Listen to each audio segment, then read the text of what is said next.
beer taster. Wow, they're getting better.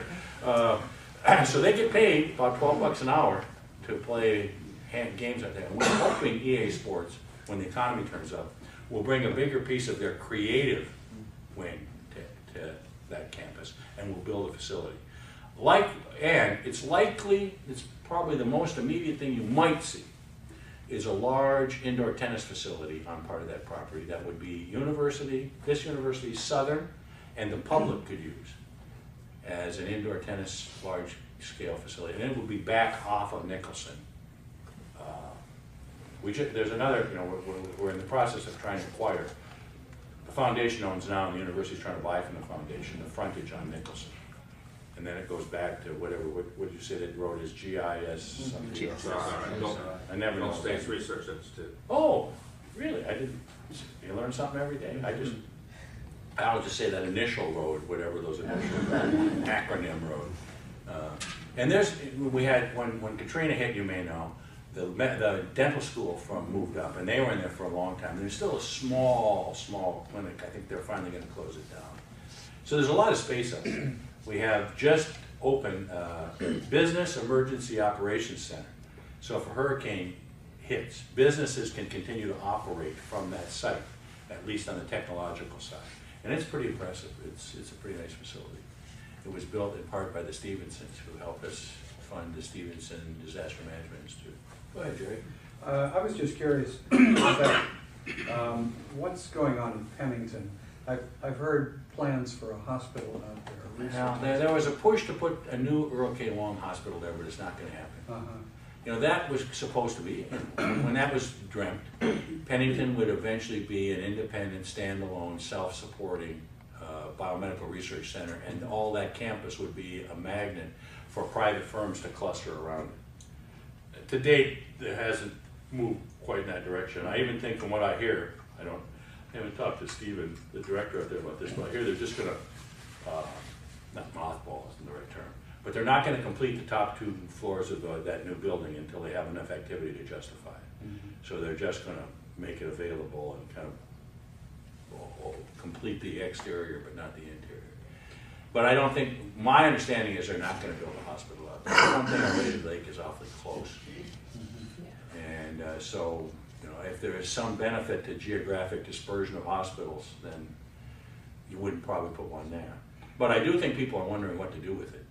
You mentioned earlier, though, the possibility of opening an annex to the Student Health Center in Old South Baton Rouge. After Katrina, the LSU Health Center from New Orleans was based here for a long time. And it kind of fired up thinking about how dynamic it would be to have our medical center here in this community, where you could open it up for research and have that be a way to reach out to the community. It would be a great idea. The intercity politics of the hospitals alone, both the intercity and the intra-New Orleans politics of the hospital, are really hard for me to fathom or understand. I mean, there are wars being fought right now. There's a push to go back to renovating old Charity as opposed to put the new footprint down. And Tulane is in contest with us and a whole variety of things. But in a perfect world, I agree with you. It'd be great to have it here, particularly if you're going to have Pennington. Have something that aligns with it, but I don't think we're going to see it. At least not for a long time. Go ahead. Why the push for graduate students? Well, I believe that we can advance our research mission, and that's very important to us. As you know, we are a land grant, and by law, only the land grants are designated by federal law to be research universities. Others can choose, but the Hatch Act says quite clearly that we shall be a research university. And so as a consequence, this Hatch Act, Smith-Lever, well, that's more an extension, Bankhead-Jones, McIntyre-Stennis, there's a whole series of federal legislation that make us a designated research center. And I don't believe you can have a great research program without a stronger graduate program. Are they more costly, though, because they need assistantships than freshmen coming in getting money? No question about it. They are more costly. They're clearly more costly, but they also are part of the great productivity, because I've got to be careful. I won't only speak for myself. Much of my resume, when I was actually worrying about my resume, was a result of having very good graduate students. they earn that stuff. I mean, the grad students I had greatly advanced my career. I hope I did theirs as well, but I know for a fact they advanced my career. And so, but I think one of the things we're going to have to do, quite honestly, is if we're going to have some very strong graduate programs, we're going to have to pick a few targets of opportunity where we have a unique comparative advantage and ride those. Because the way the federal funding has gone, you've got to be pretty deep to generate enough federal funding to run a great graduate program. And so I believe we're going to have to face the reality. One of the things I think we ought to be, again, this is just a half-baked notion, I think LSU ought to be the 21st century energy university.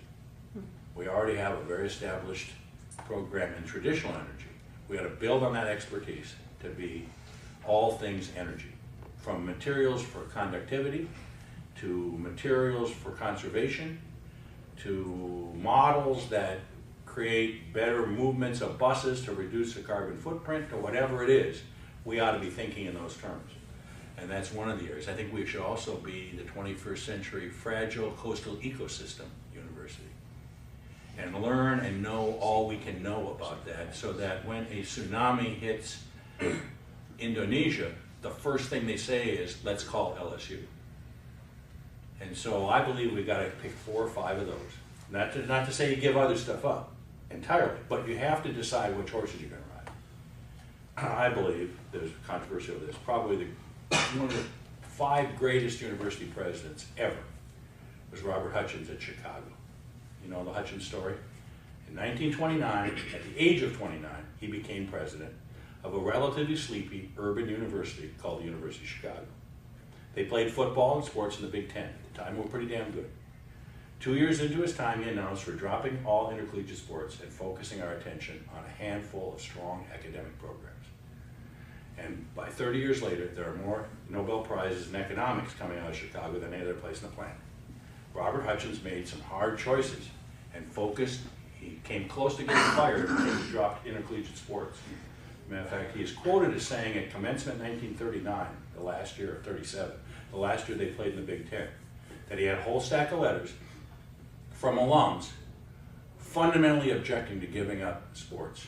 And he was announcing on that day, he had all their names, and in his mind, they were no longer alums of the University of Chicago. That they didn't share the values, so they should put their loyalty elsewhere. Tough guy. Well, I don't think I'm Robert Hutchins.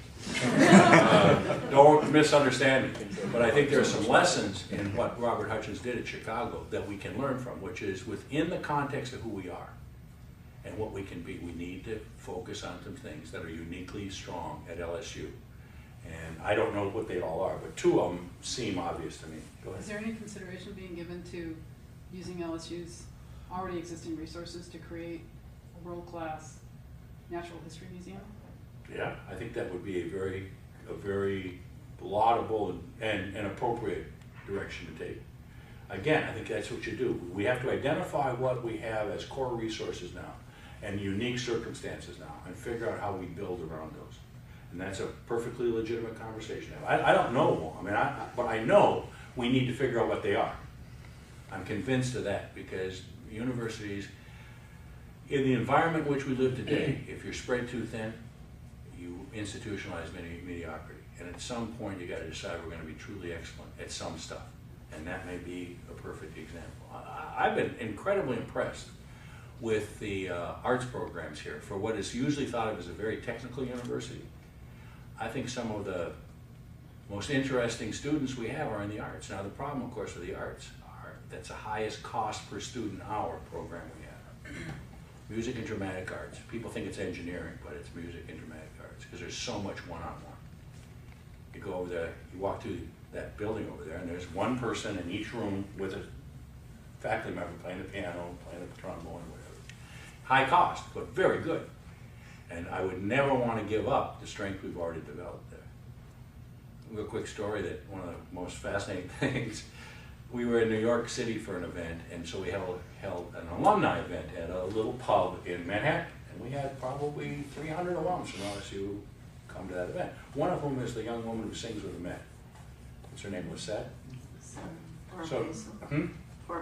And she came to this event. She had her muffler on. She'd been at Carnegie Hall practicing. So I was really interested in what it must be like to sing in Carnegie Hall. So I immediately sort of got her attention, and I said, you know, what's it like to be at Carnegie Hall? And she said, oh, that's not very interesting. Are we going to fire less? I said, well, there is a connection all the way from the Met back to the Tiger Stadium. Her interest was deeply in whether or not we're going to keep the football coach. And I started chuckling, thinking, well, that's why it's a university.